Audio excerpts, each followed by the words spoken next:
안녕하세요. 김변입니다. 대한민국 헌법 제2장은 기본권을 나열하고 있습니다. 여기 보시는 게 쭉 국민의 기본권이거든요.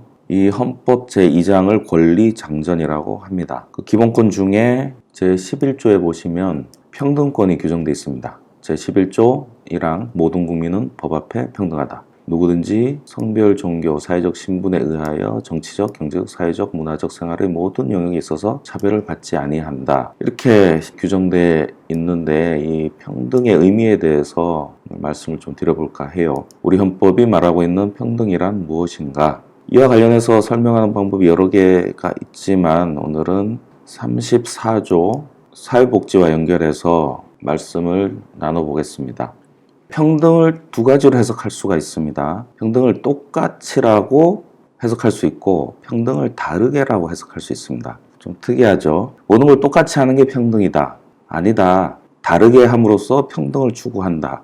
이 두 가지로 해석될 수 있는데 우리 헌법은 평등을 어떻게 보는가? 이 점에 대한 설명입니다. 그 예로 제가 34조를 지금 열어봤거든요. 자, 사방 보시면 국가는 여자의 복지와 권익의 향상을 위해 노력해야 된다. 특별히 여성 보호를 언급하고 있습니다. 우리 헌법이. 그 다음에 노인, 청소년, 또 신체장애자, 질병, 노령, 기타 사유로 생활 능력이 없는 국민은 특별히 보호를 받으라. 이렇게 되어 있습니다. 제2은 국민에 대한 보호 의무도 있습니다. 평등을 만약 똑같이라고 해석을 하게 되면 이 규정들은 되게 이상해져요. 이건 차별이잖아요.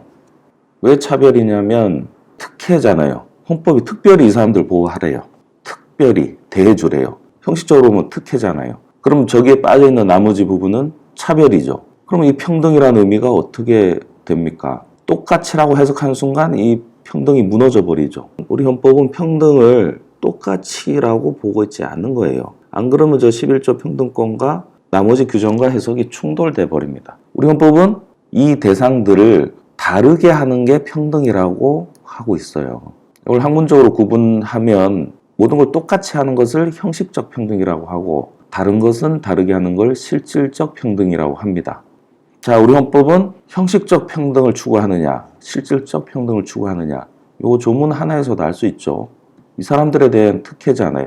왜 특혜를 줍니까? 약자잖아요. 사각지대가 될 수 있잖아요. 그래서 특별히 보호함으로써 전체적으로 평등하게 한다는 것이 우리 헌법이 말하는 평등입니다. 즉 대한민국 헌법의 평등이란 실질적 평등을 말합니다. 자, 34조에서 국가는 의무를 진다. 국가는 노력해야 된다. 국가는 의무를 진다. 노력해야 된다. 국가의 의무, 국가가 해야 될 것을 나열했는데 그 내용을 보면 다른 것을 다르게 하는데 집중하라고 되어 있어요. 특별히 보호가 필요한 대상에 대해서 먼저 집중하고 이들을 보호할 의무를 지키라고 명령하고 있는 겁니다.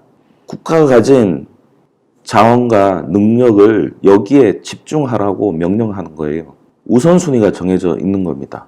자, 이런 헌법 정신에 지금 정치인들이 하는 언행을 비교해 보세요. 그러면 누가 헌법 정신을 이해하고 지키고 있는지 알 수 있습니다. 특히 대통령이 되고자 하는 사람은 이 헌법 정신을 지키는 가장 큰 의무자가 됩니다. 그 자체도 헌법에 나와 있어요. 한번 보겠습니다. 자, 정부, 대통령. 나중에 설명드리겠지만 대통령은 이중적 지위를 가지고 있습니다. 국가의 원수로서의 지위, 행정부 수반으로서의 지위, 이렇게 두 가지 지위가 있습니다. 헌법 곳곳에 국가 원수로서의 권한과 의무가 있고 행정부 수반으로서의 권한과 의무가 있습니다. 헌법에 여기저기 흩어져 있어요. 나중에 한번 정리해서 말씀드리겠습니다. 여기에 자 69조를 보겠습니다. 69조 대통령은 취임에 즈음하여 다음 선서를 한다. 대통령 선서가 헌법에 규정되어 있어요. 나는 헌법을 준수하고 국가를 보위하며 조국의 평화적 통일과 국민의 자유와 복리 증진 및 민족 문화 창달에 노력하여 대통령으로서의 직책을 성실히 수행할 것을 국민 앞에 엄숙히 선서합니다. 제일 첫 점에 나오죠. 헌법을 준수하고 이거 하라는 겁니다. 이거 하라고 채용한 거예요. 그 채용에 대한 의지를 이 선서문으로 밝히는 거고 그럼 대통령이 되려는 사람, 대통령이 된 사람 이 방향으로 가고 있는지 주권자인 국민이 살펴야죠. 자, 헌법 준수 의무와 관련해서 우리 헌법이 말하는 평등은 실질적 평등이다. 즉, 그 부분에 국가의 자원과 역량을 집중해야 된다. 그걸 지키지 않는 것은 반헌법적인 마인드다. 이렇게 정리할 수가 있겠습니다. 우리 헌법재판소는 평등의 원칙은 입법자에게 본질적으로 같은 것을 자의적으로 다르게, 본질적으로 다른 것을 자의적으로 같게 취급하는 것을 금하고 있다. 우리 헌법재판소도 우리 헌법에 대해서 이렇게 해석하고 있습니다. 같은 것은 같게, 다른 것은 다르게. 이것이 평등이다라고 하고 있습니다. 무조건 똑같게가 아닙니다. 자, 같은 것은 같게, 다른 것은 다르게라고 하는 부분은 복지로 연결이 됩니다. 자, 헌법 34조를 다시 보겠습니다. 그래서 모든 국민은 인간다운 생활을 할 권리를 가진다. 이렇게 되어 있죠. 이 의미는 인간다운 생활을 못하는 사람을 끌어올리라는 거예요. 사회보장, 사회복지 증진. 이것도 같은 맥락입니다.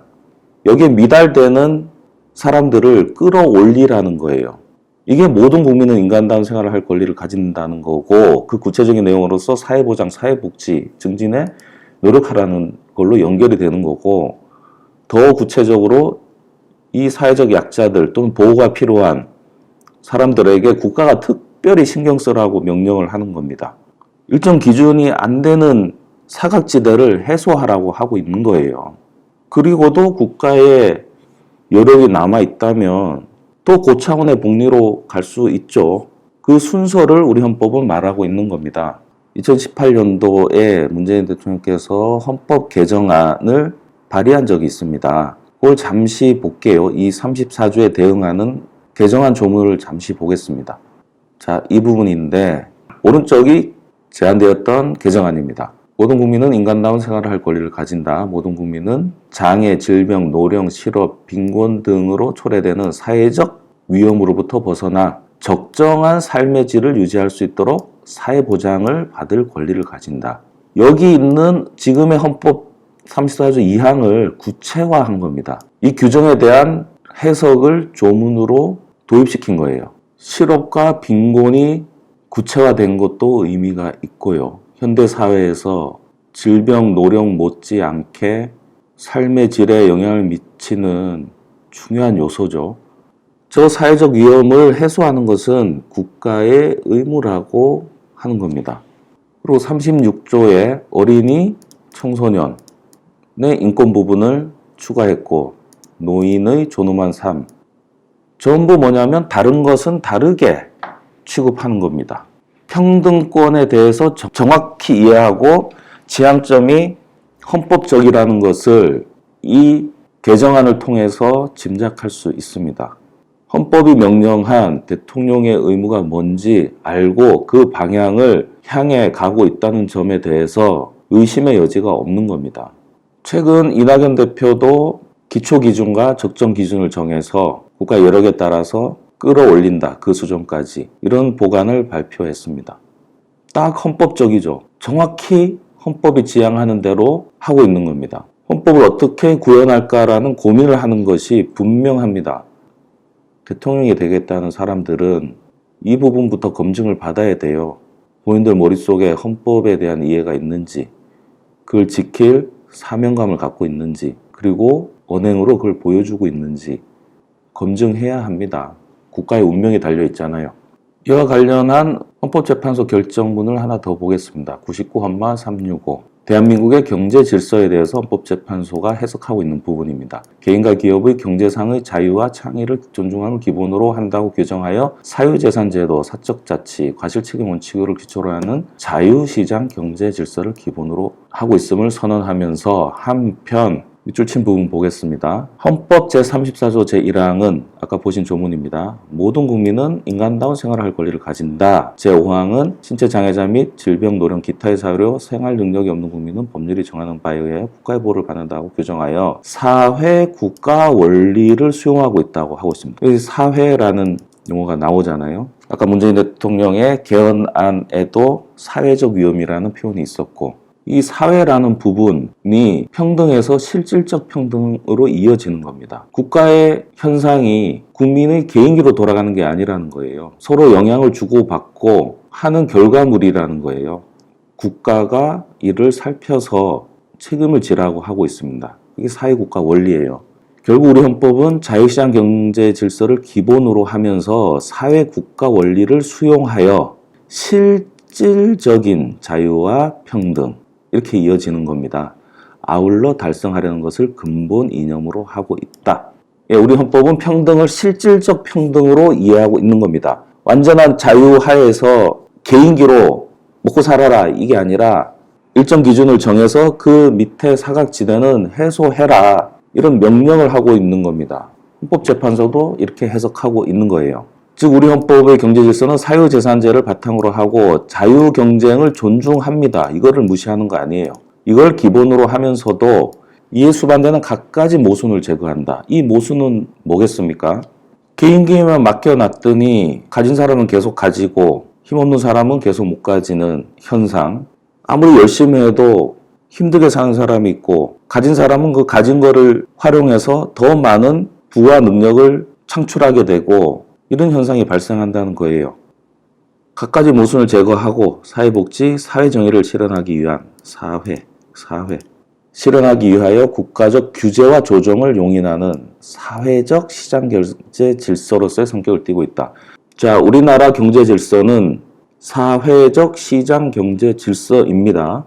단순히 얘기하면 저 사회라는 말이 같이 살자는 거예요. 같이 살자.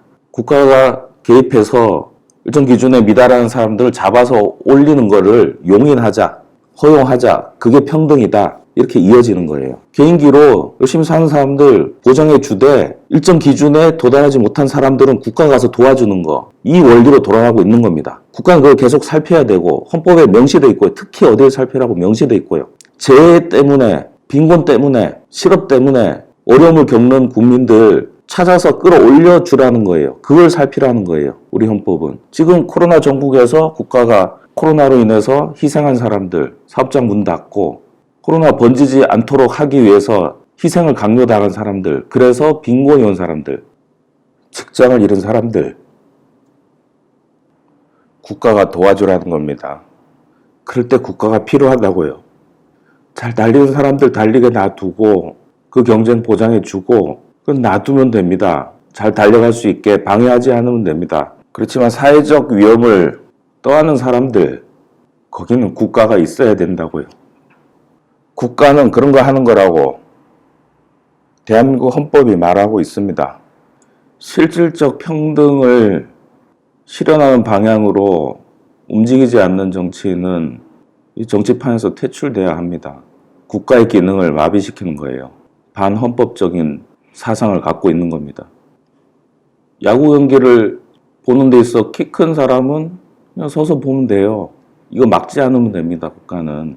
키가 중간쯤 되는 사람은 받침대를 하나 주면 되고 키가 작은 애기는 2개를 주면 되고 그러면 3명이 다 야구를 볼 수 있어요. 이게 우리 헌법이 말하는 평등입니다. 이게 형평이란 뜻인데 우리 헌법이 말하는 평등은 이 형평을 말합니다. 이렇게 똑같이 나눠주는 게 평등이 아니에요. 대한민국 헌법이 명백히 선언하고 헌법재판소도 그렇게 판단하고 있고 단순히 선언하는 게 아니라 적극적으로 국가에 대해서 그런 거 하라고 명령하는 것이 대한민국 헌법입니다. 정치인들의 언행에서 이런 헌법에 흔적이 있는지 주권자께서 잘 살펴주시기 바랍니다. 진짜와 가짜를 가리는 기준은 바로 우리 헌법입니다. 여기까지 하겠습니다. 고맙습니다.